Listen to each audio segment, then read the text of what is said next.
બોલો શ્રી ગોપાલ લાલ કી જય, શ્રી ગોપેન્દ્ર લાલ કી જય, શ્રી જમનેશ મહાપ્રભુ કી જય, લાલજી મહારાજ કી જય, યમુના મહારાણી કી જય, પંચ ભગવદી કી જય।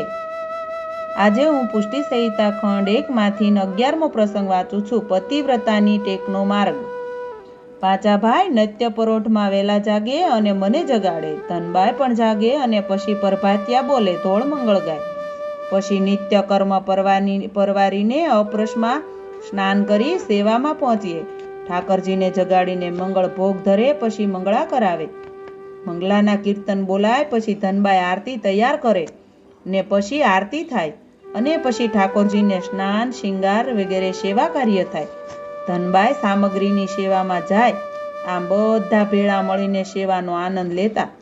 મારે ક્યારેક સેવામાંથી બહાર નીકળી હિંગનો વેપાર કરવો પડતો। બાર ગામના વેપારીને હિંગ તોડી આપતો, તે પણ પાચાભાઈની કાનીથી કામ કરતો। પાચાભાઈ રાજી થઈને કહેતા, ડોસા, વેપારનો વ્યવહાર સાચવવો જોઈએ, તો જ ઠાકોરજીનું સુખ વધુ વિચારાય। અને કબીરની સાખી એક બોલે, પ્રભુ ભજન અરુ પેટ કો ધંધો, નાહી કરે સો મૂરખ અંધો। પ્રભુ ભજન કરે અને પેટનું ગુજરાન ન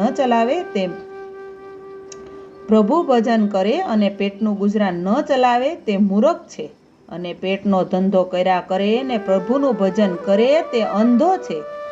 માટે ભક્તિ માર્ગમાં પુરુષાર્થ કરી ભક્તિ કરે તે જ ભક્તિ સાચી કરી કહેવાય। પ્રભુનું ભજન કરીને તેના નામે પેટ ભરે તે તો મૂરખ અને અંધો કહેવાય। માટે ડોસા, પેટ ભરવાની ચિંતા પણ ન કરાય, જે મળે તેમાં સંતોષી રહે તે જ વૈષ્ણવ। આમ ઘણી શીખ આપીને સમજાવે અને સેવામાં ચિત્ત રાખવાનું વારે વારે કહે। પાચાભાઈ માથે શ્રી ગોપેન્દ્ર મહાપ્રભુજીના પાદુકાજીનું સેવન બિરાજે। પત્રી સેવનમાં ગોપેન્દ્રજીના હસ્તાક્ષર બિરાજે અને અમારા ઠાકોરજી પણ ભેળા પધરાવ્યા હતા। મહારાજનું વસ્ત્ર સેવન મને પધરાવ્યું હતું, તે અને ધનબાઈના ઠાકરજીનું સેવન, યમુનાજીની રજ અને માંડવાનો દોર તે સેવન હતું। અને મહારાણીજીના લોટીજી બિરાજે। ઘણા રાજવૈભવથી બધા સમાની સેવા થાય। 12 માસના ઉત્સવ મનાવાય, સેવાનો ભરભાર ઘણો રાખે। વૈષ્ણવ જૂથ ગામમાંથી દર્શને આવે, માંગલિક વધામણા ગાય, વધાયના કીર્તન બોલે, એમ અનેક જસ ચરિત્રના ગવાય ને આનંદ મંગલ થાય। સાંજે સવેળા સર્વ જૂથ પધારે ને મંગળ ગાય। અરસ પરસ વૈષ્ણવ પોતાને ત્યાં તેડી જાય। રૂડા મંગળ ધોળ ગાય, નીચ અને કીર્તન કરે। સમાજ થાય, રૂડી સામગ્રી ઠાકોરજીને ધરાવે અને પછી વૈષ્ણવને લેવડાવે। આમ જન્મોત્સવનો પોર સૌ કોઈને વાધે અને એકબીજાના ઘરે વધાવા ગાવા જાય। પાચાભાઈ પોથી ખોલીને ઠાકોરજીની લીલા ચરિત્રના પ્રસંગ વાંચે, ભગવદીના ચરિત્રના પ્રસંગ વાંચે અને બધાને સમજણ આપે। પ્રસંગ સાંભળતા સૌના હૈયા હરખાય, મનમાં મોદ ન માય। પાચાભાઈની વાણીનો ભર વૈષ્ણવને ઘણો। ત્રણેય સ્વરૂપની સ્વરૂપ નિષ્ઠા કરાવે। પ્રાગડ બળનું વર્ણન કરતા કહે, આ તો અખિલ રાસ રમણનું રસાત્મિક સ્વરૂપ છે, તેના પ્રાગટના ભાવ તો ઘણા અગાધ છે, તે જેની માથે કૃપા હશે તેને જાણ્યામાં આવશે। એમ પ્રસંગ કહીને વૈષ્ણવને ઠાકોરજીનો ભર ઉપજાવે।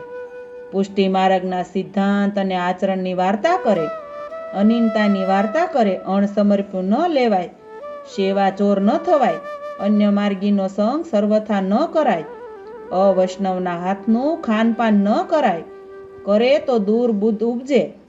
વૈષ્ણવ ઉપર ઘણું ભરભાર રાખવા દાખલા આપે। વૈષ્ણવની ટેકની વાર્તા કરે, પતિવ્રતાનો ધર્મ સમજાવે અને કહે, આ માર્ગ પતિવ્રતાની ટેકનો છે, અન્ય આશરો માટે ન કરાય, કોઈ દેવી દેવતાની માનતા ન કરાય, તેનો ધરેલો ભોગ પણ ન ખવાય। આવું નિંદક આચરણ કરે તો ઠાકોરજી છૂવે નહીં અને બહિર્મુખ કરે। વૈષ્ણવ પણધારીનો સંગ કરાય તો પણધારીપણું આવે। ભગવદ્ વાર્તાનું વ્યસન નિત્ય રાખવું જોઈએ, તો ભક્તિ ધર્મ ભાવ વધે અને માર્ગની રીતભાત જાણ્યામાં આવે। આવી રૂડી શીખ આપી વૈષ્ણવનો પોરહ વધારે। ઠાકોરજી શ્રી ગોપાળલાલજીના બાલ લીલાના ચરિત્ર વાંચે અને તેના ભગવદીના ચરિત્ર કહે।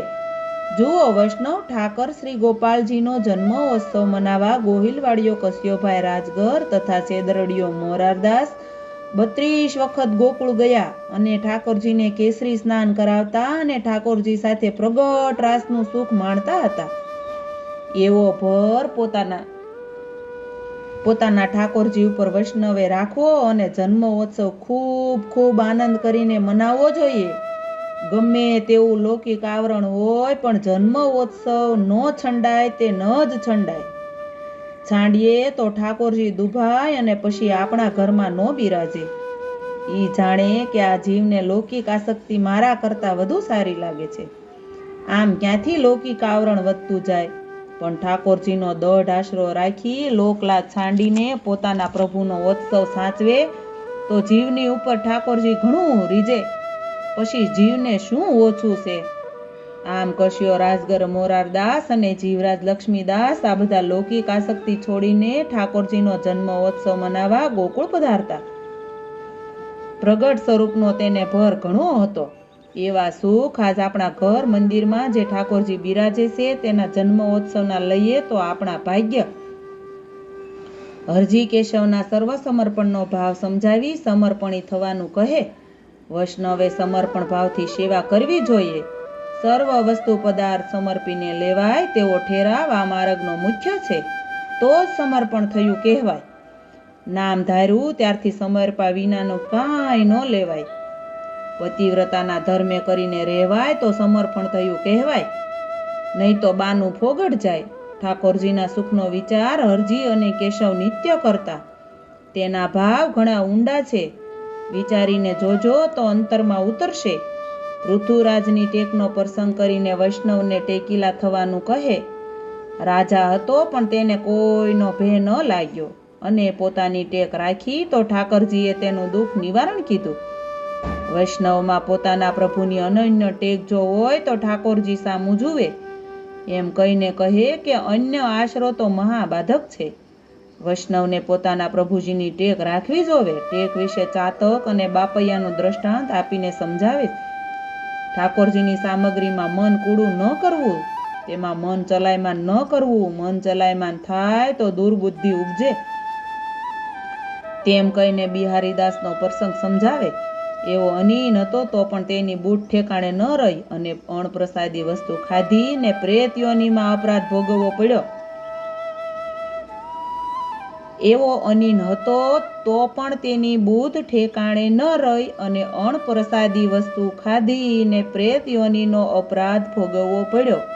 માટે વૈષ્ણવે ઠાકરજીના ઘરની કોઈ વસ્તુ પદાર્થમાં મન કૂડું કરવું નહીં.